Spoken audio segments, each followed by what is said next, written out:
How y'all doing? Good. Welcome to signing day part 2. I'm very excited today to add 8 new members to our football family, to the 15 that we signed in December. I think it's a credit to our coaching staff, our recruiting staff, and everybody involved with selling our vision and our plan to the players and their families. So once again, all the credit goes to those people and what they've done to make this class a tremendous success. We've added 13 in-state products.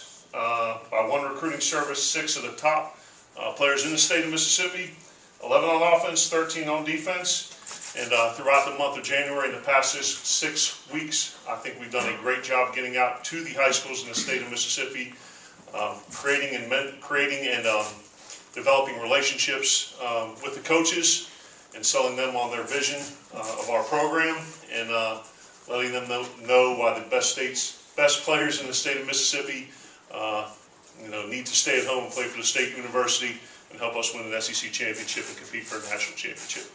With that, I'd like to open up the questions. Coach, is there a sense of relief now that 2 signing days in, it's over, you just kind of get down to football in 2018?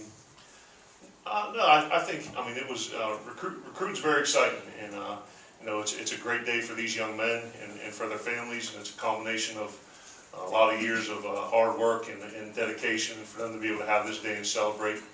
They've certainly earned that, so we're excited, and, with 2, it kind of makes it a little bit, just different from a structural standpoint, but, we want this to be a day of celebration for the kids and their families. Once this finishes and we get into next week, then we'll have the opportunity to sit down and start installing our offense, defense, and special teams plans, and then get together with our kids when we have an opportunity.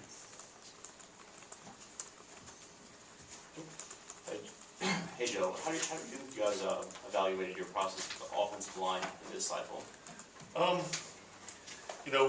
With the entire roster, not just specifically the offensive line, we do a needs by number analysis, with the 85 scholarships, what you need at each position, what your ideal number is, and every staff does it differently. So for us, it was a balancing act of making sure that we get the best players possible at the necessary positions, and at the same time, addressing some imbalances where they occurred. So, certainly, having, last year having, I think, 3 or 4 signed, and then only 1 getting at the campus, and then certainly with, we're going to add 2 to this class. So it's something that we address to the best of our ability for this class, and one that we're going to have to work on moving forward.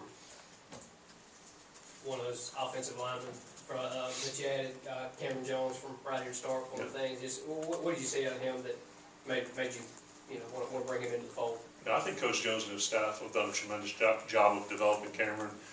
He's a guy that has been in camp in here, and we got a lot of positive feedback from our coaches on the staff. And I think he's a guy in a year's time has really developed. He's put on weight. He's up to 295 pounds now. Played in the Miss Al game. Did a really good job there, and someone that we have a lot of familiarity with. And when the opportunity presented itself to get him in the fold, we were excited to get him over here. Fabian Lovett, this guy is one of the better players in the state this year. He can play defensive end, defensive tackle. Where do you see him playing, and how early can that guy make an impact for you? No, Fabian's a tremendous talent. Our staff worked very hard to have a guy of his caliber join our team. Is a testament to his belief in what we're going to be all about moving forward, and to what we've done to get him here. And he's a guy that can play both positions, but he's certainly a guy with his talent that we see competing for playing time immediately. And he can play out at the end or the tackle position, and really that's going to depend on him. But he's a guy that from day one could come in here and compete for playing time immediately. Coach, corners obviously were a priority here late in class. Could you talk about Ferg and Reed? Yeah, Ferg and Reed, two similar players in a certain regard. Taller guys, long, cover a lot of ground, great change of direction, great acceleration. And guys, you look at you talk about roster and needs by number and what will be graduating moving forward. They're guys that, we're very excited about from an athleticism standpoint, football IQ standpoint, and certainly playmaking ability. Getting Aaron out of Rummel, what about him sold you as a guy you needed to pursue in this final month of the recruiting process? Coach Shoup had known a lot about him, had recruited him his time in Tennessee, and a lot of the staff here have been working very hard, staying in touch with Aaron, And, you know, when the opportunity presented itself, he's a guy that, you know, he's a big safety, can play linebacker, can move them all over the field and do a lot of things. And, you know, just his versatility, athletic ability, went to watch him play basketball, you know, scored over 20 in the game that we saw him play, you know, very intelligent, great communicator, all the things, tangibles and intangibles that you look for, he provides those.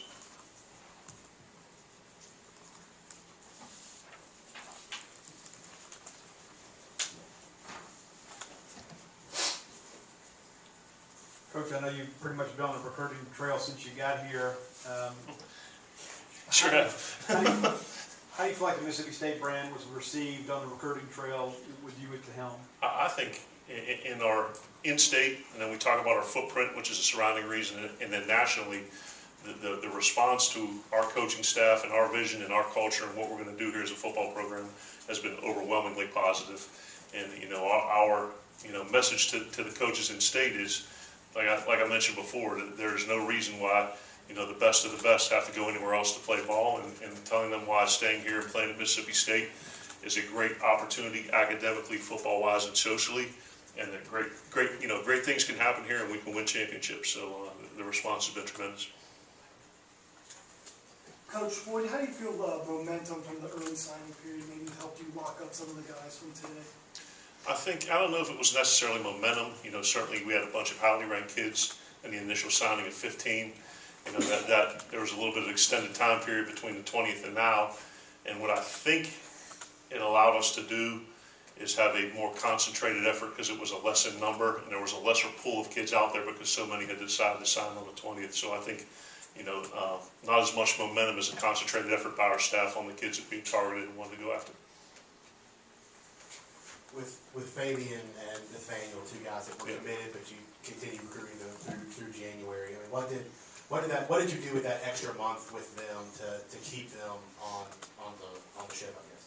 Yeah, and just to mention, I mean, Nathaniel was, you know, 3-time state champion out of Alabama, big, strong, physical guy who can run. You know, played a lot of receiver, played some safety, played some linebacker. You know, he's a guy kind of like Related, that's got a lot of versatility, can do a lot of things, but I don't think it was anything incredibly unique. You know, very similar to what we did with the initial 15. We went in, you know, continue to I'll say forge relationships, but you know, develop the relationships and stay consistent in what our message is and what our culture is going to be, how we see them fit in our scheme, and you know, how we're going to develop them, you know, on the field, in the classroom, in the community. Do you know if Patterson ultimately signed with the JUCO as well? I don't know.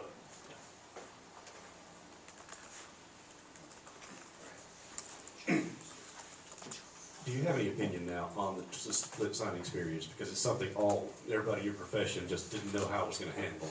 Yeah, I'm still about 50-50 with it. I mean, there are certainly, you know, it's student athlete driven, and I can understand that, and that's a good reason for the implementation of a rule. But by the same token, I think when we get through the spring official visit period coming forward here, I think I'll have enough, you know, information to kind of make a non-knee-jerk reaction.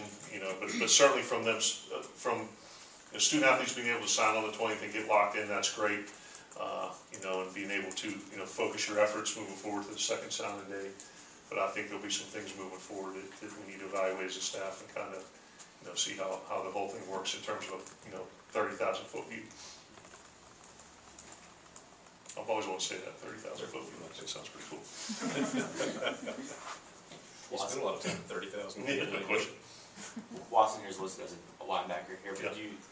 is he somebody who could also play on offense? I mean, is he going to get a look there, or is he strictly linebacker for you? No, I mean, we're gonna start him at linebacker, and like, you know, you never know where someone's gonna end up, but based on his skill set and once again our needs by number and where we see him long term in our projection, I think linebacker's his best position. That's inside or outside? He could do either, and with what we're doing schematically, you know, we have the outside position and the two inside guys kind of near each other, and a lot of that will be based on growth potential and how he picks up the scheme. But certainly he has a skill set to play any of the three positions. And Cameron Young's another guy who can play on either side of the ball, offensive line or defensive line. Where do you see him? He sure can. I mean, he's, you know, a big, strong, athletic fellow. You look at his junior film, and he played mostly end and tight end. You know, his senior tape, you know, mostly end as well. And you know, he's a guy that can, you know, probably do the same thing, play end, play inside. I mean, he's grown a lot in the past year. But, you know, in the long run, you never know, that sometimes the best offensive linemen are ones that, you know, get moved over from the other side of the ball. So we're gonna keep that open-ended and just see where his development takes him.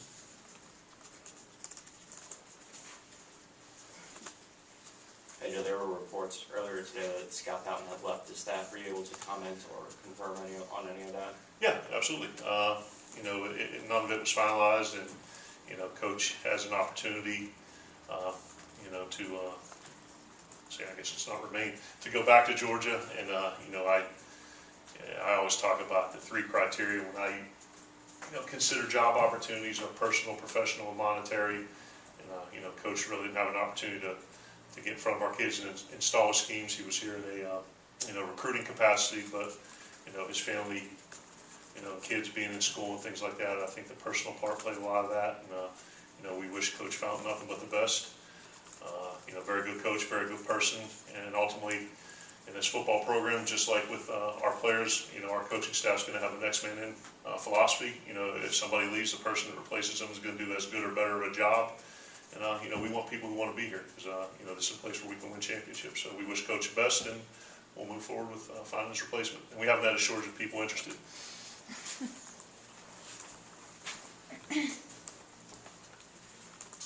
Not to get too far ahead, but are there any immediate needs for 2019 that you're already targeting early in the spring evaluation? Yeah, at this point, we're going to graduate quite a few, and we've already done our 2-year and 3-year kind of assessment of the roster and what our needs are going to be by position. So, you know, some of the numbers are bigger than others, but it looks like we'll probably end up taking, you know, one next year, at least one next year at every position, more of others. You know, tight end will probably be the one where we end up not taking one next year, based on the numbers right now.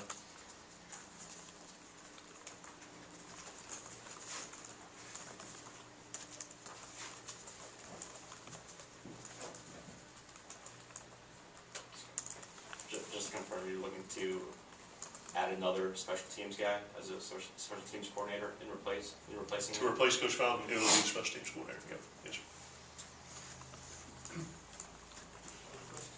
Timeline on that? Sir? On timeline on getting your replacement around? ASAP, as long as it's the right person. So that, you know, like I said, I've had a bunch of people reach out already. You know, we're going to filter through some of those, you know, bounce some names off people on the staff and get them in here in an expeditious manner, see what they can bring to the program, and, you know, make the hire when the time's right. Anything else? That's All it. right, great, thank you. Awesome, guys, appreciate it. Hail State.